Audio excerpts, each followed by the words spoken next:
In this video, I'll show you how to fix the Microsoft Outlook error message that's saying we can't sign you in right now. Please try again later. A lot of people are getting this message at the minute, including myself, and it's quite frustrating.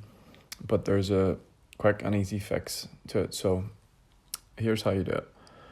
We're going to open up an incognito tab, and instead of just searching Hotmail or Outlook into your browser, we're going to come down and we're going to type in this link at the bottom: outlook.live.com.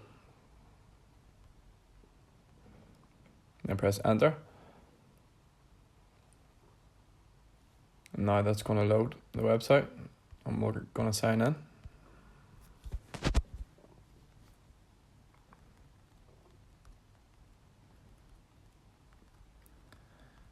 So just type your email and password in as normal, and we should be able to sign in.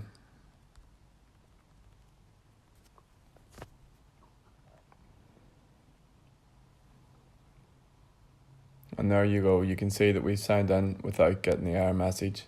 So all you have to do is go to your browser and manually type in outlook.live.com. So if you found this useful, please like and subscribe.